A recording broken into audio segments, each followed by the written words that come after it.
Hello, నమస్తే అండి అందరికీ. ఇవి మైక్రోగ్రీన్స్. చాలా పోషకాలు ఉంటాయండి ఇందులో.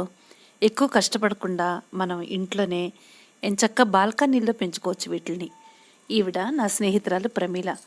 చక్కగా ఇంట్లోనే 4 ట్రేలలో 4 రకాల మైక్రోగ్రీన్స్ని పెంచుతూ ఇంటి ఆరోగ్యాన్ని కాపాడుతున్నారు. ఈ మైక్రోగ్రీన్స్తో ఆరోగ్యం చాలా పదిలం. ఎనలేని న్యూట్రియంట్స్ ఉంటాయి ఇందులో. మారాకులు వేయగానే వీటిని కోసేసుకోవాలండి. వీటిని ఆహారంలో నిత్యం తీసుకుంటే హాస్పిటల్ని మర్చిపోవచ్చు. హాస్పిటల్ అంటే గుర్తుకొచ్చింది, ఈ మధ్య ఏలూరు ఇష్యూ అంతా మీకు తెలిసే ఉంటుంది కదా. ఆ సిచ్యుయేషన్ అంతా మీరందరూ టీవీ న్యూస్ ఛానల్స్లో చూసే ఉంటారు. మరి ఇన్ని తెలిసాక ఊరికే ఉండలేం కదా. నేనేం చేస్తున్నానో చెప్తాను, మీరేం చేయాలో ఆలోచించండి. ఈరోజు మన మిద్దె తోటలో పనులు చేసుకుంటూ ఆకుకూరల హార్వెస్ట్ చేసుకుంటూ ఈ సమస్య గురించి చర్చిద్దాం. ఏమంటారు? Hi, welcome back to our channel Sarigamalu. ఇది నా గుండె చప్పుడు. నేను భవాని.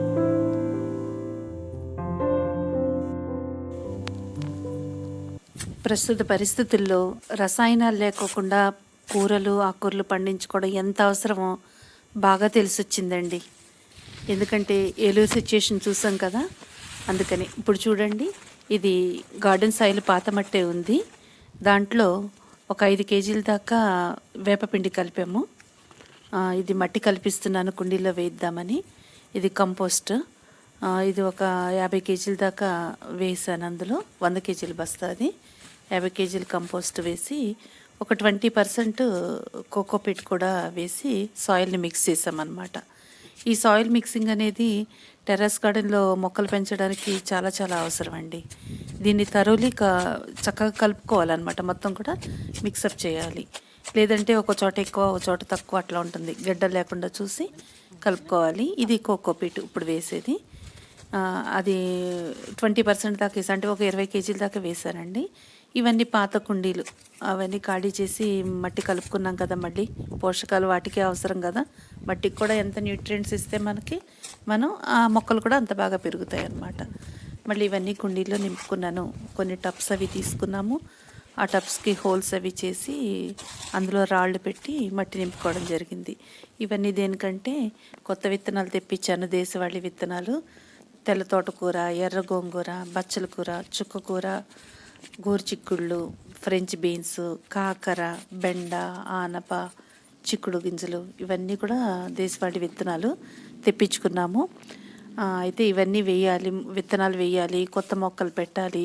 ఎందుకంటే ఇప్పుడు సిచ్యుయేషన్ ఎంత వర్స్ట్గా అయిపోయిందంటే ఇంకా నేను దాని గురించి మనం మాట్లాడుతూ ఉందాము. నేను నా బాల్కనీలో ఎవరి ఆరోగ్యం వాళ్ళే కాపాడుకోవాలండి. ఎవరు వచ్చి ఏమీ చేయలేని పరిస్థితి. ఇప్పుడు ఏలూరులో అంత పరిస్థితి చేదాటిపోయింది. అంటే సడన్గా చాలామంది పిచ్చి పిచ్చిగా ప్రవర్తించడం, కాళ్ళు చేతులు కొట్టుకోవడం, కళ్ళు తిరిగి పడిపోవడం, చాలా ఎఫెక్ట్ అయ్యారు కదా. అంతు చిక్కని సమస్య అది. అందరిలోనూ ఆందోళనే. దీనికంతా కారణం ఏంటి? బాల్కనీలో ఒక కుండీలో పెరిగిన పాలకూర ఇది. దీంతో నేను పిల్లలకి పాలక్ పన్నీర్ చేసి పెట్టాను. ఇది మండే రోజు అన్నమాట. అంటే వారంలో ప్రతి మండే నేను పాలకూరతో ఏదో ఒకటి చేస్తాను ఇంట్లో. తర్వాత ట్యూస్డే వదిలేసి వెనస్డే రోజు పుదీనా. ఇదిగో పుదీనా కూడా ఒక కుండీలో పెంచిన పుదీనా. నేను ఒక 2-3 కుండీల్లో పెంచుతుంటాను. 2 పాలకూర, 2 పుదీనా, అట్లా అనమాట.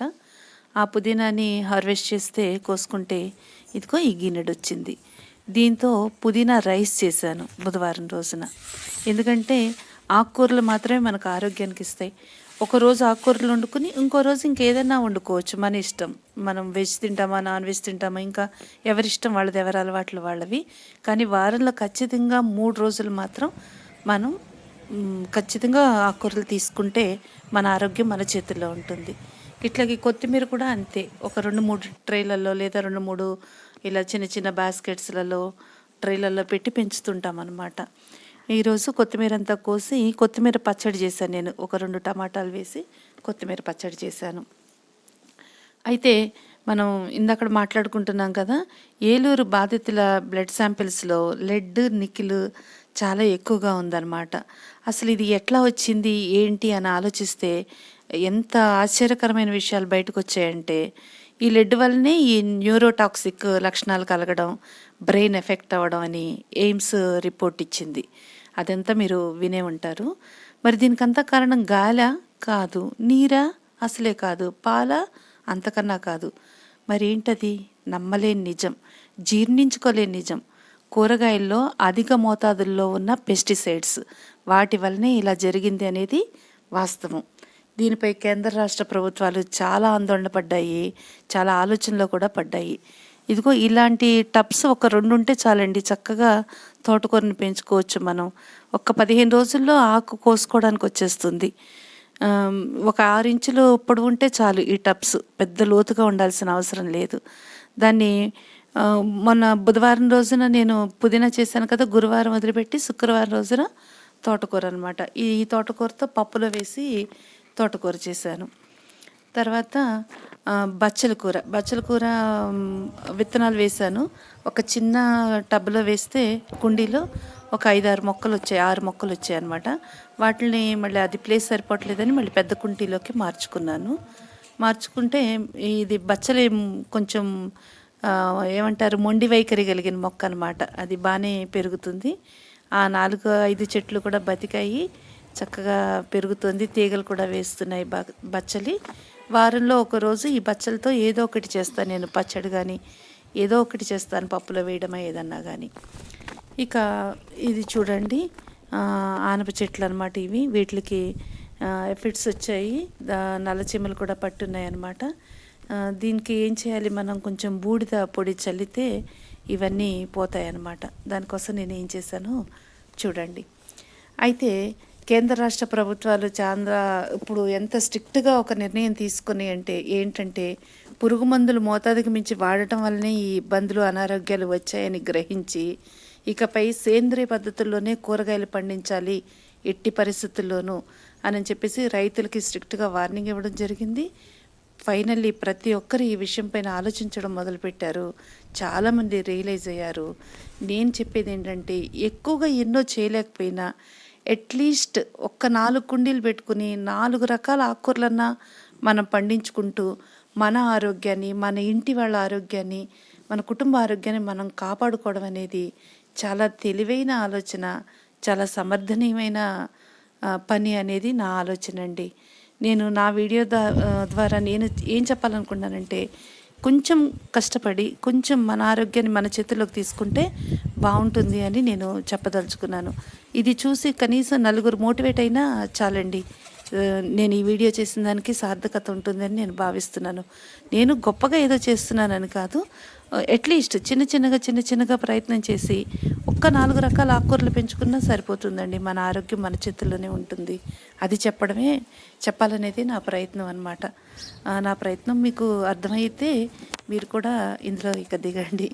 అది నేను చెప్పదలుచుకుంది. ఇది మేల్ ఫ్లవర్ అండి, ఆనప చెట్లో మేల్ ఫ్లవర్ ఇది. ఆ బూడిదంతా వేసిన తర్వాత ఒక 1 వీక్కి ఆ ఇబ్బంది అంతా పోయింది. తర్వాత చూడండి, ఇప్పుడు ఆకులు పెద్దగా మంచిగా వచ్చాయి. చెట్టు కూడా చాలా పెరుగుతుంది. కొసలంతా కట్ చేస్తూ ఉన్నా నేను. ఇప్పుడు ఆకులు కొంచెం ఎక్కువగా వచ్చాయి. 2-3 బ్రాంచెస్గా పెరుగుతుంది. ఇటు సైడ్ ఒక బ్రాంచ్, అటు సైడ్ ఒక బ్రాంచ్. ఇది ఫీమేల్ ఫ్లవర్ అన్నమాట.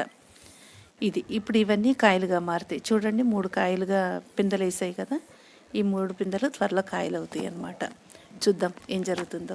నా వీడియో మీకు నచ్చే ఉంటుందని నేను భావిస్తున్నాను. నచ్చినట్లయితే లైక్ చేయండి, షేర్ చేయండి, సబ్స్క్రైబ్ చేయండి, బెల్ ఐకాన్ ప్రెస్ చేయండి.